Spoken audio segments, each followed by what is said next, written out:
Hebreus capítulo 4, do 1 ao 11. Amém, amados? Vamos fazer a leitura, diz assim a palavra do Senhor. Visto que nos foi deixada a promessa de entrarmos no descanso de Deus, temamos que algum de vocês pense que tenha falhado. Pois as boas novas foram pregadas também a nós, tanto quanto a eles. Mas a mensagem que eles ouviram de nada lhes valeu, pois não foi acompanhada de fé por aqueles que a ouviram. Pois nós, os que cremos, é que entramos naquele descanso, conforme Deus disse. Assim, jurei na minha ira, jamais entrarão no meu descanso, embora as suas obras estivessem concluídas desde a criação do mundo. Pois em certo lugar ele falou sobre o sétimo dia nessas palavras: no sétimo dia, Deus descansou de toda a obra que realizara. E de novo, na passagem citada há pouco, diz: jamais entrarão no meu descanso. Entretanto, resta entrarem alguns naquele descanso, e aqueles a quem anteriormente as boas novas foram pregadas, não entraram por causa da desobediência. Por isso, Deus estabelece outra vez um determinado dia, chamando-o hoje, ao declarar muito tempo depois, por meio de Davi, de acordo com o que fora dito antes: se hoje vocês ouvirem a sua voz, não endureçam o seu coração. Porque se Josué lhes tivesse dado descanso, Deus não teria falado posteriormente a respeito de outro dia. Assim, ainda resta um descanso sabático para o povo de Deus. Pois todo aquele que entra no descanso de Deus, também descansa das suas obras, como Deus descansou das suas. Portanto, esforcemo-nos por entrar nesse descanso, para que ninguém venha cair, segundo aquele exemplo de desobediência. Vamos orar pedindo a direção do Senhor mais uma vez sobre as nossas vidas. Senhor, muito obrigado porque estamos reunidos em Teu nome. Nós cremos que a verdade que nós proclamamos é inteiramente a Sua palavra. Muito obrigado porque nessa noite podemos refletir, meditar nela e pedimos que mais uma vez o Senhor tenha misericórdia de nós. Nós não podemos compreender essa palavra, avançar na compreensão, se não for o Senhor quem tocar nas nossas mentes, nos nossos corações. Por isso, pela sua graça, nós pedimos: fala aos nossos corações nessa noite, abre os olhos do nosso coração, para que, contemplando as virtudes da sua lei, o resultado seja fé, a virtude que vem do Senhor para uma vida que caminha firmemente ao alvo da nossa fé, que é o descanso celestial no nosso Deus. Nós te agradecemos e oramos em nome de Jesus. Amém. Meus queridos irmãos, quando nós olhamos os 2 primeiros capítulos de Gênesis, nós vemos como Deus trabalhou para transformar aquele mundo de caos, vazio, desordem, em um mundo completamente ordenado, cheio de propósito, cheio de vida. As Escrituras narram para a gente que foram 6 dias de obra, desde a criação dos céus e terra, a separação das águas, vegetais, o sol, a lua, seres vivos de todos os espaços e, por fim, o ser humano, que foi um único ali criado, à imagem e semelhança de Deus, como a marca da representação ali do nosso Senhor. Diz a palavra ainda que Deus viu que a sua obra foi concluída e concluída com excelência. Ele mesmo foi quem fez o controle de qualidade da sua obra, findada depois desses 6 dias, e ele diz que tudo ficou muito bom. E o relato seguinte das Escrituras é que depois de terminar essa obra da criação, e a gente vê isso lá em Gênesis capítulo 2, versículo 3, Deus descansou do seu trabalho.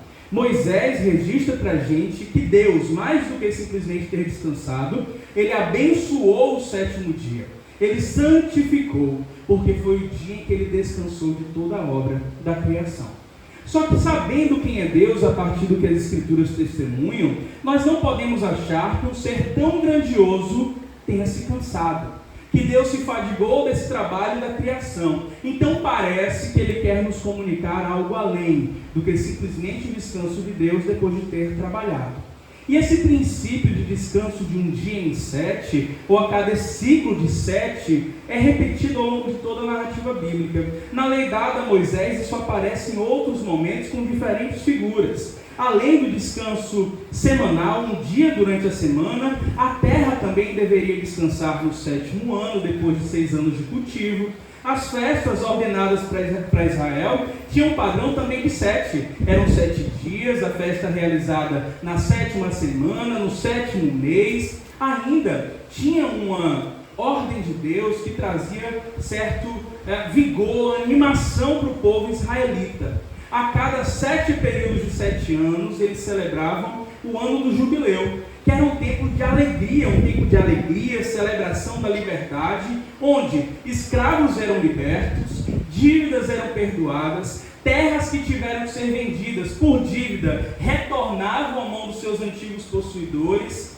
Mas nós olhamos para todas essas hipóteses da palavra de Deus de descanso, todas essas figuras, e é bem verdade que mesmo o jubileu, que parece ser algo extraordinário para um povo cansado, fadigado das lidas da vida, mas nenhum desses descansos aqui pode ser considerado um descanso definitivo.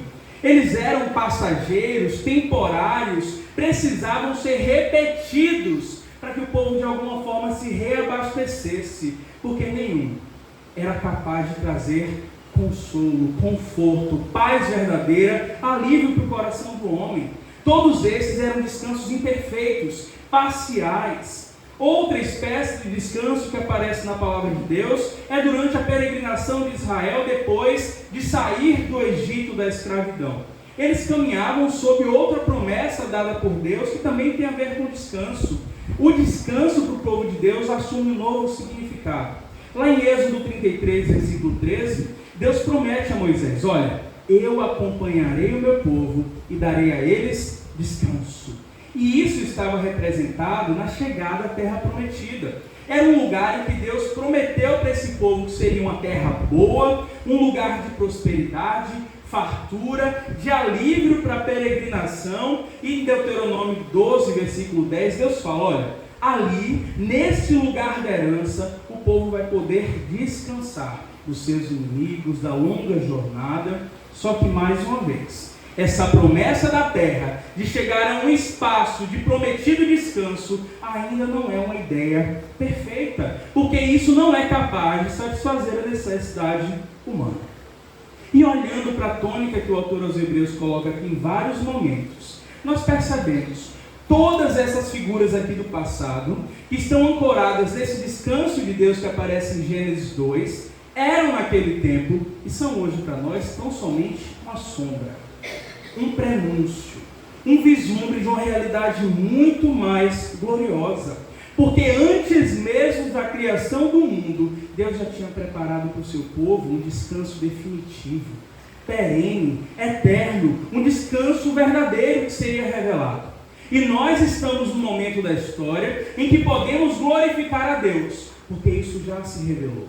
Esse descanso, a porta para ele já se revelou no mundo. Esse Deus que criou os céus e terra, que fez essa obra durante 6 dias e no 7º dia descansou, oferece para todos nós um descanso verdadeiro para a nossa peregrinação nesse mundo.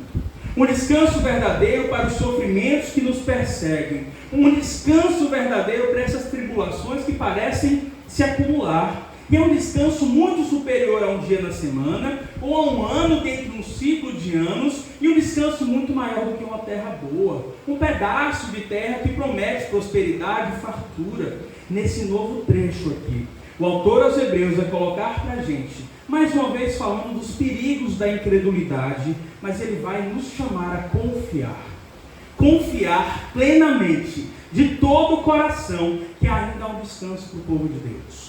Tudo que importava em termos de descanso não ficou no passado, mas tem uma advertência.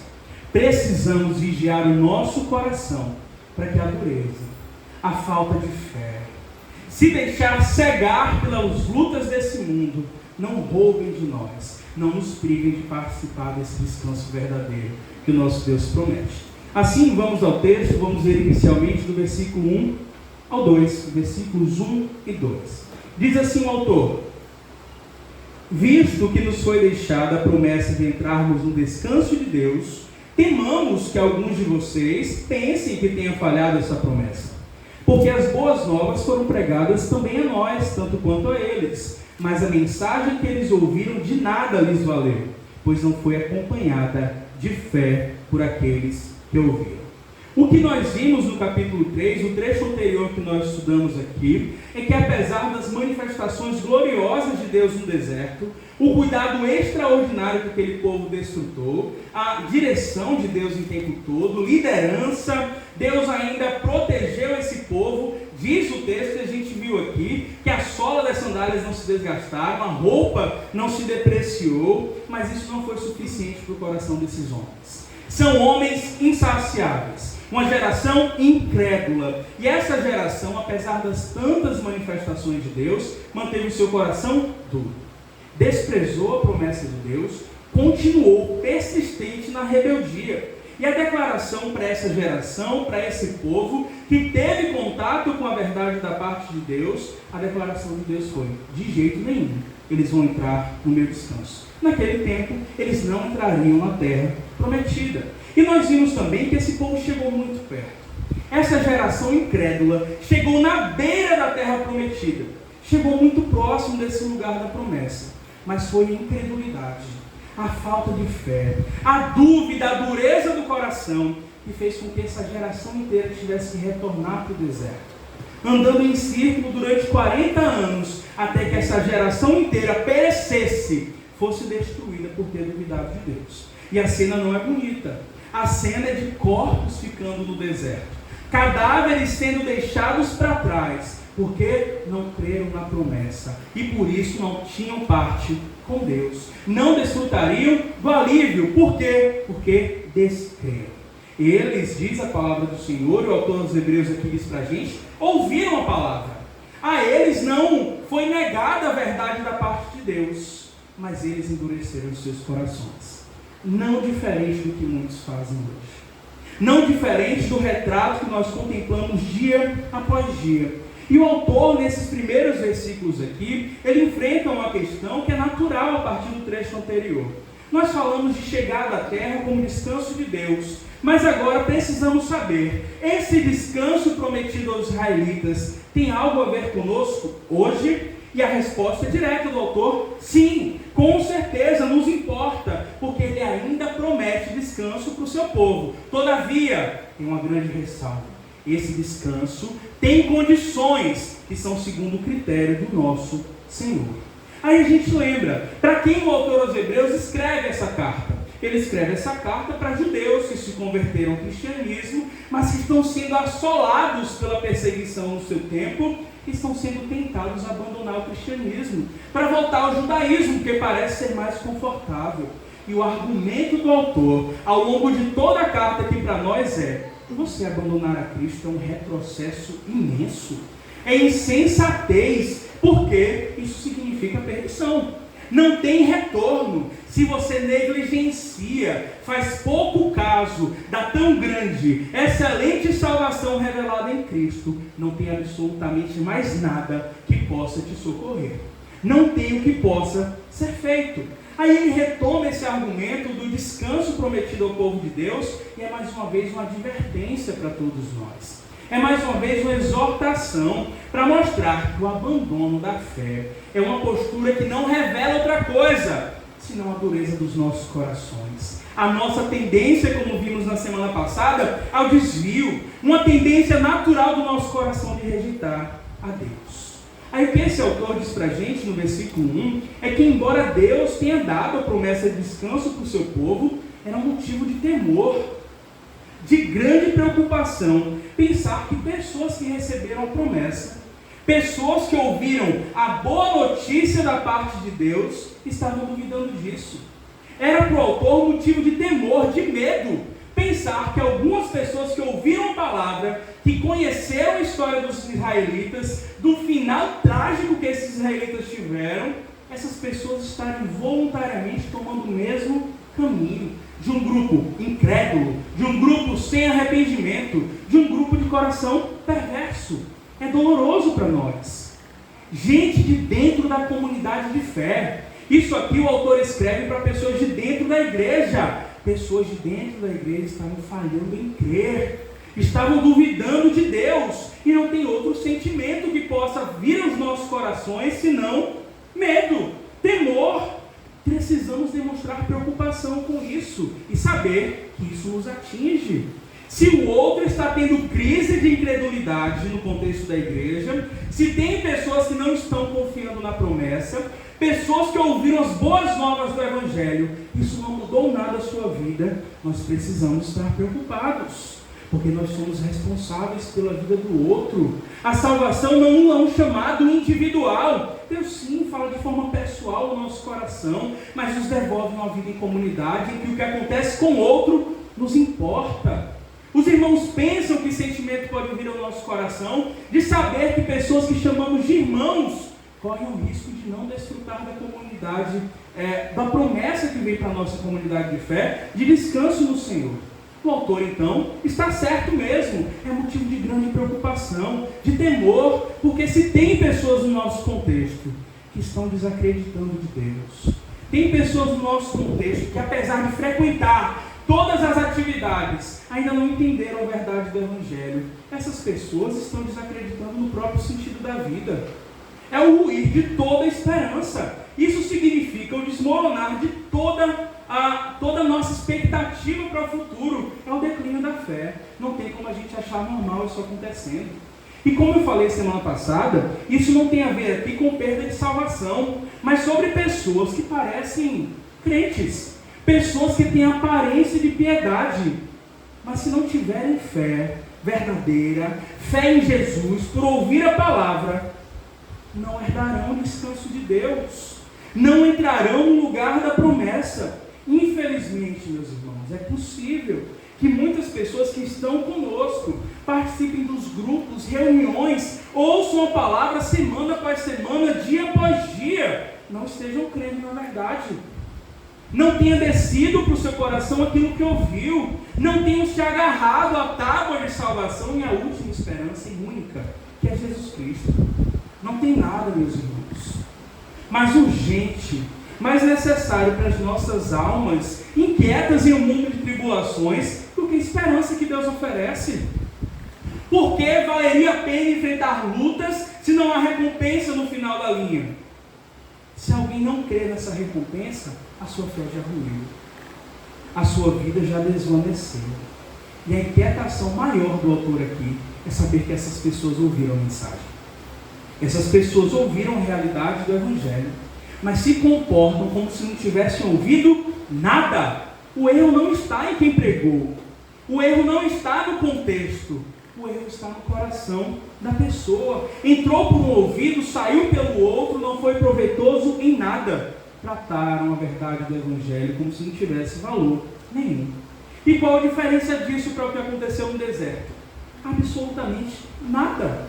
O problema não é o mensageiro, o problema não é a mensagem, o problema não é o ambiente, como eu falei. Aquele grupo de rebeldes morreu no deserto por um único motivo: pela incredulidade, que eles mesmos são responsáveis. Não é culpa do outro, é culpa dos próprios corações deles, porque não tiveram fé. E é interessante quando você vê no versículo 2, que essas boas novas, elas foram pregadas aos israelitas que estavam no deserto. Literalmente, o autor está dizendo para a gente aqui que o Evangelho foi pregado no deserto para aqueles que pereceram. Literalmente, ele está dizendo que aqueles que acabaram com os corpos no deserto, com os cadáveres espalhados na peregrinação, eles ouviram as boas novas de salvação. O Evangelho não é coisa do Novo Testamento. O Evangelho não começa quando nós lemos o nome de Jesus Cristo como Filho de Deus nos Evangelhos. O Evangelho, ele começa como um anúncio de Deus ainda a Adão e Eva, quando disse que a semente da mulher destruiria o mal, esmagaria a cabeça da serpente. E esse Evangelho vai se amplificando, crescendo de tal forma que quando chega ao ponto crucial em que Cristo é revelado, aí nós entendemos de forma completa qual é o propósito de Deus. Mas desde sempre, todas as pessoas em toda a história da salvação, no passado, no presente ou no futuro, só entrarão no descanso pela fé no Evangelho, nas boas novas. Ninguém foi salvo, eu falei isso semana passada, nunca por obras, mas sempre pela fé no Messias que viria, ou no nosso caso, no Messias que já veio e fez tudo o que era necessário. O que faltou para aqueles israelitas ali no deserto era o que estava faltando para esses cristãos aqui no tempo do autor aos Hebreus.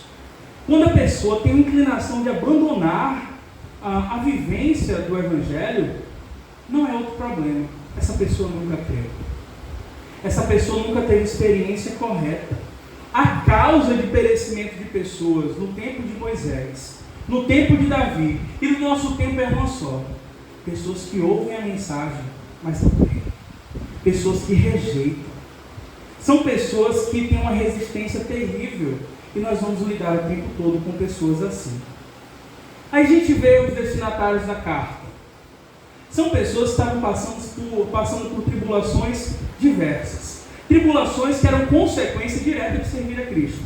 Eles estavam sentindo a perseguição, a oposição que se levantava, mas o maior risco para essas pessoas é o que o autor está falando aqui. Não é aquilo que está afligindo de fora. E esse é o maior risco de todos nós. Não é a tribulação, não é a aflição, não é a oposição que se levanta contra nós, mas é o problema da dureza do nosso coração que nos impede de crer. Porque se nós cremos, não importa o que de fora nos aflija, nós estamos seguros. A maior incredulidade, como aconteceu com os discípulos de Jesus no barco, não é aquela tempestade que ruge do lado de fora, mas a dúvida do nosso coração. Uma dúvida que persiste e nos impede de reconhecer a verdade. Sem fé, meus irmãos, todos nós estamos nessa jornada da vida inseguros, desprotegidos. Em um mundo de tribulação, nós somos incapazes de vencer essa nossa realidade sem fé. Porque João registrou isso. Essa é a vitória que vence o mundo. A nossa fé é a única coisa, a única ferramenta capaz de proteger o homem, o crente de um coração turbado que tende a desistir. Essa tentação constante de retroceder só pode ser protegida de uma forma. E Jesus fala isso no relato de João 14. O coração de vocês está turbado? Não se turbe o coração de vocês. Creiam em Deus. Creiam em mim. É isso que é a garantia para que nós atravessemos o vale. Esse vale da sombra da morte, sem retroceder, sem abandonar. A fé sempre vai ser um antídoto para o desânimo, para o esmorecimento. E uma fé que vem de onde? Em crer na verdade que Deus coloca na sua Escritura. Se o seu coração está cheio de dúvidas em relação à realidade de Deus, se o seu coração está desconfiante em relação às promessas, se você se vê inconstante, andando em círculos diante dos sofrimentos da vida, o que você precisa é retornar para as boas novas, é ouvir a verdade do Evangelho e abraçar o Senhor Jesus Cristo. Porque Paulo diz lá em Romanos 10, olha, embora muitos não tenham crédito, não aceitem as boas novas, uma coisa é fato: a fé só vem pelo ouvir, e ouvir a palavra de Cristo. Sem fé, meus irmãos, não tem descanso nenhum nos aguardando. Sem fé, não tem recompensa nenhuma nos aguardando. Sem fé, não tem sentido nenhum para a nossa vida. E tudo que veremos no futuro são cadáveres espalhados aí, que foram privados de entrar no descanso. Por culpa de quem? Dos seus próprios corações. Não pela culpa do outro. Avancemos. Versículo 3 ao versículo 5. Ele diz assim: pois nós, os que cremos, é que entramos naquele descanso, conforme Deus disse. Assim jurei na minha ira, jamais entrarão no meu descanso, embora suas obras estivessem concluídas desde a criação do mundo. Pois em certo lugar ele falou sobre o sétimo dia nessas palavras: no sétimo dia Deus descansou de toda a obra que realizara. E de novo, na passagem citada há pouco, diz: jamais entrarão no meu descanso. Depois de ter comparado essa geração, os ouvintes da sua carta, a essa geração perversa que acabou perecendo no deserto, perambulando, o escritor agora ele faz uma declaração de confiança. Não sei se você prestou atenção, é uma declaração que podem fazer todos aqueles que têm a verdadeira convicção que o autor aqui tem. Ele diz para a gente: nós, os que cremos, é que entramos naquele descanso. O cremos está no passado, e o entramos não está no futuro, é presente. É uma realidade para agora. Ele não trata como um evento futuro e incerto. Entrar no descanso de Deus, ele trata a consequência direta de ter crido em Cristo. É um processo que vai se aperfeiçoar, que vai alcançar o ápice, o culminar. Mas já hoje eu posso declarar: se eu creio em Cristo, eu estou no descanso de Deus. Eu não estou privado dessa realidade. o autor aqui não aponta para algo que ainda vai acontecer, mas algo que já pode ser abraçado hoje, apropriado hoje. E é isso que conforta os nossos corações nos dias maus. É isso que traz para nós algum consolo no meio de tantas más notícias. Embora tenha sim uma dimensão a ser cumprida no futuro, aqueles que creem em Cristo, que confessaram Jesus com a sua boca, que creram com o seu coração, eles não serão envergonhados. Não vai mudar de nenhuma forma, a sua posição não será tirada, já podem se considerar imediatamente. Nós que cremos podemos nos considerar imediatamente participantes do descanso de Deus. E o autor, que já tinha usado aqui a referência ao Salmo 95, ele nos faz retornar mais um pouco. E agora volta para aquele texto de Gênesis 2, versículo 2, para falar sobre o descanso de Deus. O autor está dizendo para a gente aqui que aquilo que aparece em Gênesis 2:2 sobre o descanso do Senhor, aquele dia santificado, abençoado, um dia de realização, é um modelo de descanso para todos aqueles que creem. Quem crê pode entrar no descanso, assim como Deus descansou das suas obras depois de 6 dias de trabalho. A gente vê, depois que o Senhor terminou, concluiu a obra que estava proposta em seu coração, ele disse: é muito bom. Ele não precisou fazer nenhum retoque, ele não precisou fazer nenhum retrabalho, foi um descanso definitivo e perfeito, não precisava de nenhum trabalho adicional. Essa mesma realidade para aqueles que creem. A partir do momento que está garantido que eu entro no descanso de Deus, eu entrarei para nunca mais sair, eu entrarei para nunca mais ter que fazer trabalho nenhum, eu entrarei nesse descanso para de uma vez por todas ter o alívio para todos os fardos da minha alma. Se o descanso de Deus foi perfeito, o descanso que eu entro pela fé também é perfeito. Meus irmãos, isso é uma declaração de esperança. Ao encerrarmos esse nosso trabalho penoso do mundo, onde são tantos fardos pesando sobre os nossos ombros, a realidade é que Deus nos receberá no seu descanso. Nós nunca mais recuaremos dele. Aqueles que mantêm os seus olhos fixos em Jesus, o autor e consumador da nossa fé, aqueles que mantêm seus pensamentos nas coisas do alto, onde Jesus está, desfrutam de uma promessa que não perde a validade. Porque Deus não é homem para que minta, Ele não é filho do homem para que se arrependa. Então podemos dizer, estamos sim entrando no descanso do Senhor. Uma realidade sublime, definitiva, de alívio para os fardos, de segurança e de paz. Somente por conta de Deus, meus irmãos. O nosso destino, o nosso futuro, não é uma cena de destruição, não é um vale de morte como cadáveres no deserto, mas é uma cena de salvação, transformação, presença eterna de Deus, corpos ressuscitados, não mais morte, não mais dor, não mais choro. Entrar nisso para nunca mais perecer de novo. E o autor aqui é direto, ele é preciso, não tem como negociar. Quem é que entra nesse descanso? Apenas quem crê, porque esses sabem que o Deus que prometeu não falha, então pode declarar como verdade hoje. Em Lucas 18, Jesus tem uma fala que é interessante. Ele diz: olha, para todos os meus injustiçados nesse mundo, todos aqueles que são atribulados, perseguidos, é verdade que Deus lhes fará justiça. E vai fazer a justiça no tempo certo, no tempo apropriado. A pergunta que devemos fazer não é: Deus fará justiça? Deus vai resolver todos os problemas? A pergunta que Jesus faz é: quando chegar esse momento, se encontrará fé na terra? Achará corações crédulos, confiantes na promessa? Ou tudo que restará serão pessoas prontas para o perecimento? Mesmo perseguidos, aqueles que creem em Deus sabem que Deus vai fazer justiça no tempo certo, meus irmãos. E sabem que o que precisam, o que nós precisamos para quando nosso Senhor Jesus voltar, é estar diante dele com a fé perseverante, sem desistir, sem abandonar, sem retroceder, porque a parte dele ele já fez, ele está completa. Não podemos ter dúvida. Só que aí vem um contraponto. Assim como é verdade a promessa em relação aos que creem, a ameaça em relação aos que não creem também é verdade. A segunda parte do versículo 3 diz que Deus também não retrocederá nessa palavra. Em relação aos incrédulos, duros de coração, assim jurei na minha ira, jamais entrarão no meu descanso. A realidade não é de recompensa, descanso e alívio. A realidade é de ira e condenação. Uma experiência que foi realizada, vivida no deserto, mas que ainda é uma realidade muito mais intensa para aqueles que estão hoje.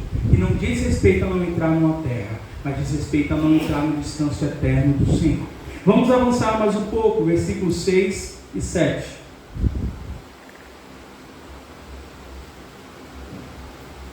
Entretanto, resta alguns entrarem naquele descanso. E aqueles a quem anteriormente as boas novas foram pregadas, não entraram por causa da desobediência. Por isso, Deus estabelece outra vez um determinado dia, chamando hoje, ao declarar muito tempo depois, por meio de Davi, de acordo com o que fora dito antes: se hoje vocês ouvirem a sua voz, não endureçam o coração.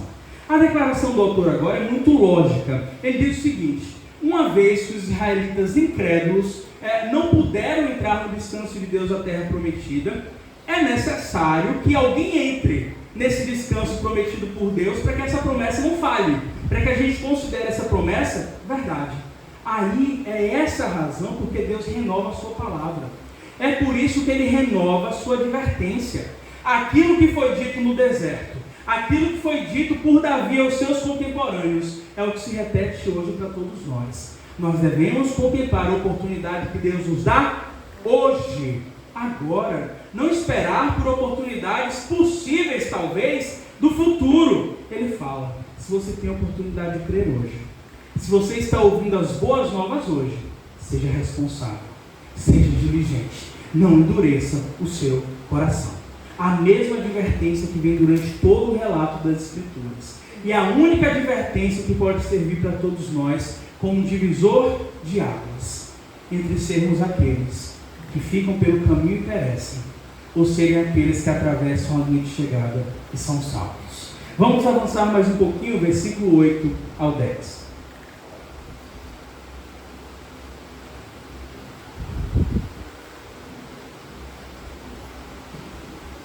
Diz o seguinte: porque se Josué lhes tivesse dado descanso, Deus não teria falado posteriormente a respeito de outro dia. Assim, ainda resta um descanso sabático para o povo de Deus, pois todo aquele que entra no descanso de Deus também descansa das suas obras, como Deus descansou das suas. Aqueles que queriam voltar ao judaísmo poderiam ter aqui continuar duvidosos em relação à existência de uma outra promessa para o povo de Deus, além da chegada na terra prometida. Olha a lógica aqui: o autor quer combater um possível argumento que as pessoas trariam para ele. Algumas pessoas poderiam dizer: é verdade que teve um grupo que saiu do Egito, esse grupo chegou no deserto, deixou de crer, revelou dureza do seu coração, esse grupo pereceu. Não entrou na terra prometida por incredulidade e desobediência. Mas você mesmo, autor, você mostrou aqui que a próxima geração, que foi liderada por Josué, entrou no descanso de Deus. Então parece que essa palavra sobre descanso aí é uma palavra que já se cumpriu. Não tem mais nada que reste, nenhuma outra oportunidade. E assim, esse é o único descanso prometido por Deus e nós já desfrutamos disso, eles poderiam dizer. Como é que você vai falar de outro descanso? Da necessidade de ir para outro espaço. Aí o autor retoma para a gente um outro personagem importante da história da salvação, também desse contexto deserto, israelitas, entrada na terra prometida, que foi Josué. O que nós vimos no texto da palavra de Deus é que ele foi um daqueles líderes que foram observar a terra durante 40 dias e voltaram trazendo notícia. Só que junto com Caleb, eles foram os únicos que ainda acreditavam que Deus cumpriria a sua promessa. Aí como é que o autor aos Hebreus vai rebater aqui esse argumento? Ele vai dizer: Josué não deu para vocês descanso coisa nenhuma. Vocês não entraram por meio de Josué no descanso que Deus prometeu. A entrada em Canaã, na terra prometida, por mais extraordinária e esperada que fosse, não era tudo o que importava a respeito do descanso de Deus. A prova disso é que 500 anos depois, Deus repetiu essa promessa por meio de Davi. Não era algo para o tempo de Davi. Ele falou sobre um outro descanso prometido, mesmo depois que o povo já estava estabelecido na terra. Então não tem a ver com os dias de Davi. A palavra do Salmo 95 nos parece então que é uma palavra profética. Aponta para o futuro. Aponta para um descanso, que o caminho seria aberto em um momento posterior. Aí o autor vai dizer para a gente, definitivamente, ainda há um descanso para o povo de Deus. E assim como o descanso de Deus, que aparece lá em Gênesis 2, foi um dia, como diz o texto, especial, abençoado, santificado, o mesmo aguarda o povo de Deus. E como isso é possível? Por meio do Evangelho, das boas novas de salvação. Esse descanso que Deus oferece, que não tem a ver com a entrada numa terra um dia da semana, é mais do que simplesmente o cessar, o fim de um trabalho. É você se encontrar com a satisfação definitiva para a sua alma. É você se encontrar no lugar de recompensa, a alegria por testemunhar o cumprimento da promessa de Deus. É muito mais que não ter os sofrimentos que essa vida nos traz. E nada nesse mundo pode trazer para a gente uma semelhança, uma sensação parecida ou semelhante. Esse descanso que Deus observa não pode ser proporcionado para nós por riquezas desse mundo. Esse descanso que Deus oferece não pode ser garantido por poder, por sabedoria, por relacionamentos, pela sua força, por reconhecimento. Porque, como disse Agostinho, Senhor, o Senhor nos fizeste para Ti, e o nosso coração está inquieto até repousar no Senhor. Nós não encontraremos descanso verdadeiro, a não ser quando nos encontremos, não simplesmente no descanso do Senhor, mas até que nos encontremos no Senhor. Ele é o fim das nossas vidas. É esse reencontro que significa o descanso verdadeiro. Davi escreveu no Salmo 62, versículo 1: a minha alma descansa somente em Deus. Dele vem a minha salvação. Então o que é esse descanso que Deus promete, que é maior do que um dia, maior do que terra? Esse descanso aqui é todos nós, que um dia fomos separados de Deus por conta do pecado, reencontrarmos o nosso Criador, estarmos nesse ponto de chegada, no lugar de onde nunca deveríamos ter saído, da presença eterna definitiva do nosso Senhor, e nos deleitar nele por toda a eternidade. As nossas experiências com a presença do Senhor, desde o passado, são experiências limitadas. A presença de Deus foi protegida contra o homem por causa do pecado. Mas quando vem o nosso Senhor Jesus Cristo, a realidade é de reabertura, véu rasgado, entrar com ousadia no Santo dos Santos, adentrar na eternidade, no tabernáculo eterno de Deus com os homens, onde não haverá um espaço sagrado. Todo mundo será um templo de adoração ao Senhor. Esse é o lugar de descanso. Esse é o alvo das nossas vidas. Meus queridos, nós estamos vivendo nessa nova realidade, nessa nossa realidade, com as consequências que foram semeadas pelo pecado. A separação do nosso Senhor, tristeza, angústia, a dor da morte, a separação de pessoas que amamos, sofrimento e pecado que nos cerca o tempo todo. Então o descanso que nós precisamos ter não é um descanso de qualquer natureza. Nós precisamos do descanso que vem do Senhor, que é o fim definitivo de tudo aquilo que nos aflige. É estar na presença do Senhor eternamente. A nossa alma tem sede, e tem sede do Deus vivo. Um determinado autor escreveu em certa oportunidade: um homem foi criado para a eternidade, e nada menos do que Deus pode satisfazer a nossa alma. O nosso desejo, o nosso descanso é nos reencontrar com o nosso Senhor. A terra de Canaã não era nada perto do descanso elevado que o Senhor tinha para todos nós. O maior objetivo de Deus ao nos prometer um descanso é que seu povo se junte a Ele pela fé e entre no seu descanso celestial. E a gente vê uma coisa interessante aqui. Olhando para figuras importantes do passado que já foram mencionadas, a gente vê Moisés, um homem que andou com Deus, como nenhum homem teve um relacionamento. Ele libertou o povo do Egito, ali Deus agiu com um braço forte, liderou o povo no deserto. Infelizmente, por conta da desobediência em Meribá, ele não entrou na terra prometida. A gente vê Josué, Josué abriu o rio Jordão, ele conduziu o povo, ele venceu diversas batalhas, conquistou aquela batalha de Jericó, entrou na terra prometida junto com o povo, mas nenhum desses homens conseguiu trazer descanso definitivo. Nenhum desses homens aqui conseguiu abrir a entrada na presença eterna de Deus, porque somente um poderia fazer. A única forma de desfrutar do descanso verdadeiro que Deus promete é você se apropriando com fé de um convite que está lá em Mateus 11, versículo 28. Vinde a mim, todos vós que estáis cansados e sobrecarregados, que eu vos darei descanso, eu vos aliviarei. O único caminho para o descanso, a única porta, o único consumador do descanso prometido para o povo de Deus, definitivo, eterno e necessário, é o nosso Senhor Jesus Cristo. E quando a gente olha para essa lembrança de Josué, não é por acaso. O autor não simplesmente cola essa história para fortalecer um argumento pontual dele.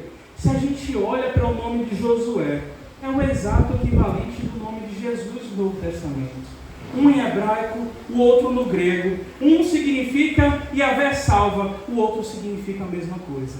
Deus é o salvador do seu povo. Josué, ele conduziu o povo à terra prometida. Josué foi um homem que conduziu um povo em vitórias, ao lugar de alívio das guerras, de descanso para a longa jornada. Mas era um descanso temporário. Na melhor das hipóteses, um descanso que duraria certo tempo. Mas, meus queridos, enquanto Josué, ele era levantado para ser o socorro para um povo específico, em um momento específico da história, para um repouso passageiro, Deus já tinha designado outro Josué, outro cujo nome é Yahvé salva. Deus é o salvador do seu povo, o nosso Senhor Jesus Cristo, que nasceu de mulher, esse Jesus Cristo que veio, cresceu em Nazaré, mas cujas saídas são desde os tempos eternos, aquele que é o Pai da eternidade, aquele que é o Deus de Deus e aquele que é o Salvador do seu povo. O que foi experimentado, meus irmãos, por Josué era apenas ali uma prévia da realidade perfeita que seria desfrutada pelo povo de Deus. Jesus, meus irmãos, é o único que pode nos conduzir ao verdadeiro lugar de alívio e segurança que Deus prometeu para o seu povo. É por meio dele que, crendo, abraçando a tábua da nossa salvação, nós somos introduzidos aos dias definitivos de paz. Ali não haverá mais dor, sofrimento, as guerras cessarão, não teremos mais angústia e pela fé entraremos no lugar de paz por toda a eternidade. Por quê? Porque Cristo consumou a sua obra. Porque o nosso Senhor se esvaziou, dando a sua vida. Ele vai resolver tudo aquilo que o pecado semeou. É a entrada no novo céu e na nova terra. É a entrada no lugar onde a justiça habita. É a ressurreição dos mortos. Não podemos esperar neste mundo bênção maior do que essa, meus irmãos. É um descanso que não pode ser conquistado pelos nossos esforços. É um descanso que pode ser vivido ainda hoje. E é um descanso que só tem um requisito: crer, ter fé. Ao ouvir a voz do Senhor, não endureça o seu coração. Por isso que o autor é taxativo. Gente, não retroceda. Gente, não volte atrás. Não se assemelhe com essa geração perversa. Porque não entrar no descanso de Deus não é simplesmente perder um privilégio. É você entrar num sofrimento eterno, numa dor que não cessa, numa aflição que não acaba de forma nenhuma. A exortação do autor, por fim, vai ser o versículo 11.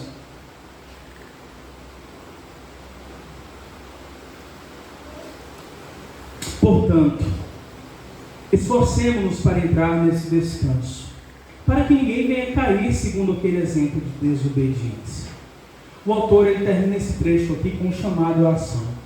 Ele considera para nós que essa verdadeira a obra de Deus que nos traz o descanso está disponível hoje. A gente pode se apropriar pela fé, só que aqui o autor quer dizer para a gente que ninguém é arrastado para esse descanso sem saber. Ninguém diante desse descanso aqui é meramente alguém que contempla de forma passiva. É verdade que ninguém pode conquistar a entrada nesse descanso aqui por esforço, porque a entrada é pela graça, mediante a fé. Só que a fé necessária para entrar nesse descanso é uma fé ativa, consciente, uma fé diligente, Uma fé perseverante que deve produzir transformação constante. Não dá para ser uma fé meramente da boca para fora. Não dá para ser simplesmente uma declaração repetida dia após dia. Nós precisamos de um esforço que, na verdade, o que significa é um trabalho pessoal do nosso coração.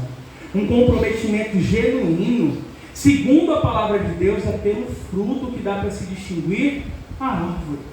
Então, a única forma de nós distinguirmos, identificarmos aqueles que entrarão no descanso de Deus e aqueles que não entrarão, é por meio das marcas visíveis da vida.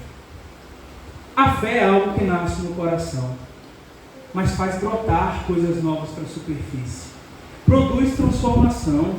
Então é por meio da perseverança, da luta com a carne para estar em comunhão com Deus, que nós percebemos quem são aqueles verdadeiros que herdam esse descanso. O fruto do deserto foi rebeldia, desobediência, desprezo pela voz de Deus, e ali a gente identificava facilmente. Esses são aqueles que Deus disse: não entrarão no meu descanso. E quais evidências da incredulidade? Se alguém vive da mesma maneira que vivia desde antes de crer, pessoas que não esboçam nenhuma mudança na sua vida, pessoas que no dia a dia fazem pouco caso da voz de Deus, pessoas que seguem o exemplo do deserto, pessoas que ouvem dia após dia a mensagem, e é como se fossem imunes àquilo que Deus tem falado aos corações. Quando o autor diz aqui, esforcemo-nos, ele está dizendo que precisamos ser empenhados, diligentes, de corpo e alma, para que a nossa fé tenha um progresso. A gente tem um desenvolvimento nessa caminhada com Cristo, até que cheguemos no dia de descanso. Isso porque, se nós olharmos para a nossa vida cristã, é uma vida carregada a tribulações, dificuldades diversas. Ventos contrários podem nos fazer esmorecer, desanimar. Se a gente olha para aquela geração no deserto, a falta de água, a notícia que chegou para eles que os moradores daquela terra eram gigantes, que as cidades eram muito fortificadas, isso foi suficiente para que o povo começasse a murmurar e blasfemasse contra Deus. O resultado, se perderam. Enquanto isso, Josué e Caleb viram as dificuldades, mas não, Deus prometeu, Ele vai entregar aquilo que Ele prometeu. A verdade, queridos, é que nós enfrentamos e enfrentaremos ainda muitas lutas, grande oposição por causa da nossa fé. Nós não conseguimos antecipar as tribulações, as aflições que nos aguardam, mas nós precisamos estar firmes para quando elas chegarem. Nós precisamos estar confiantes naquilo que nós professamos. Nós precisamos de algum esforço em quê? Em manter firme a nossa posição, em obedecer a palavra de Deus, porque essa é a única forma de prevalecermos. Não existe outra chance. Paulo, lá em Filipenses 2, versículo 12, ele fala a mesma coisa aqui, só que com palavras diferentes. Ele diz assim: meus amados, como sempre vocês obedeceram, não apenas na minha presença, mas muito mais agora na minha ausência, ele diz, olha, ponham em ação a salvação de vocês com temor e tremor. Ele diz aqui em outras versões, trabalhem não para a sua salvação, trabalhem sua salvação, desenvolvam sua salvação. Para quê? Para que ninguém venha cair. Ninguém venha cair no pecado que nos cerca dia após dia, desagrada a Deus, e ninguém venha cair nesse castigo que vai nos privar do descanso eterno. Essa é a nossa luta, esse é o nosso esforço, colocar em prática aquilo que temos ouvido do Senhor. Porque como o autor aos Hebreus vai colocar aqui no capítulo 12, nós estamos sim sendo tentados, estamos sendo pressionados de vários lados, mas na nossa luta contra o pecado, nenhum de nós ainda resistiu ao ponto de derramar o seu próprio sangue, como fez o nosso Senhor. Então o chamado é: persistam, esforcem-se, porque que é difícil é fato, mas o Senhor está conosco. Então o que está presente no versículo 11, por fim, aqui é: precisamos crer e obedecer sinceramente, precisamos demonstrar segurança na palavra que nós ouvimos. Não dá para nos comportarmos como pessoas que são irremediáveis, de um coração que não se dobra, e nós precisamos mostrar frutos de arrependimento, porque aí sim nós vamos poder ter convicção plena de que encontraremos descanso para as nossas almas.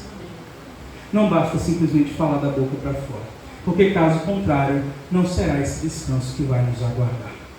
Então, meus irmãos, hoje é o dia da salvação.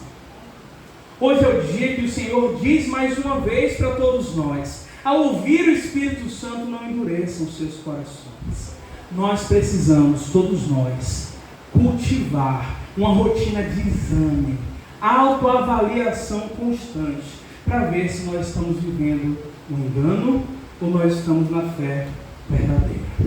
A maior evidência da falta de fé é a rebeldia, dureza de coração, desobediência. Embora a nossa obediência não construa para nós um caminho para a salvação, essa obediência é talvez a maior evidência de que Deus transformou os nossos corações. Sem obediência não tem como a gente dizer que ama a Deus. Sem obediência não tem como a gente dizer que crê no Senhor. E a verdade é, deste lado da glória, nenhum de nós é perfeito. Nenhum de nós aqui pode dizer que já alcançou tudo o que deveria ser. Ainda tem muito para ser trabalhado nos nossos corações. E se não for a misericórdia do Senhor, nós estamos perdidos. Porque todos nós, não tem um que se salve, todos nós estamos muito abaixo do padrão de Deus. Mas ainda assim Ele nos aceita. Ainda assim Ele age com compaixão e graça conosco. Ainda assim Ele nos promete o seu descanso. Por isso que nós não ficamos no caminho. A vida cristã, eu sei, ela não é fácil, ela é maravilhosa, gratificante, mas tem seus momentos de dificuldade, de desânimo. E é para esses dias que nós precisamos ter uma fé viva. Uma fé que tem um fundamento muito maior do que nós mesmos. E essa fé só pode vir por ouvir a palavra de Cristo. A verdade é que Ele morreu pelos nossos pecados, porque Ele pagou o preço pelos nossos pecados, não há mais condenação, e porque Ele abriu o caminho para Deus, nós podemos entrar na eternidade. Então, mais uma vez, como diz o Espírito Santo, não endureça o seu coração ao ouvir a sua voz. Nós não somos daqueles que retrocedem para a perdição, mas somos daqueles que perseveram e são salvos. Aí, diante disso, eu queria que vocês refletissem nessa noite em alguns pontos. Talvez muitos de nós estejam cansados e ansiando por um descanso verdadeiro para a alma. Qual a resposta que devo oferecer a isso? Arrependimento. Admitir que os sofrimentos que existem nesse mundo, a causa é o meu pecado, é o seu pecado, é a nossa desobediência a Deus. Se tem alguém que está se sentindo angustiado, cansado, deve reconhecer imediatamente que fora de Cristo é pior ainda, que não tem o que ser feito. Crer de todo o coração e a promessa do Senhor será para você. Alguns podem ter recebido a mensagem da salvação e a vida ter continuado a mesma. Qual a resposta? O que fazer? Voltar para Cristo. Os problemas não podem nos arrastar para murmuração, não podem nos arrastar para declarar coisas terríveis contra o nosso Senhor. Você tem andado, não tem visto progresso na sua jornada, mas parece estar andando em círculos. Peça misericórdia a Deus, porque o caminho é mesmo. Voltar para o Evangelho, voltar para a palavra, se dobrar ao Senhor, renovar o compromisso com Cristo. Por fim, é a verdade que serve para todos nós. Que a vida tem nos desanimado é bem verdade, mas nós podemos, diante dessa palavra aqui, contemplar o descanso de Deus, aquilo que Ele nos promete. E isso não deve produzir outro efeito no nosso coração, senão paz, segurança, alívio. Porque enquanto aguardamos a consumação desse dia, nós adoramos, louvando o nosso Deus, porque sabemos que é uma realidade que podemos abraçar hoje, agora. Porque cremos, já entramos no descanso de Deus. Que a palavra dita pelo autor, então, traga para todos nós a firmeza. Não retrocedamos, não fiquemos para trás, mas caminhemos firmemente em Cristo, para chegarmos até esse momento de glória. Vamos orar?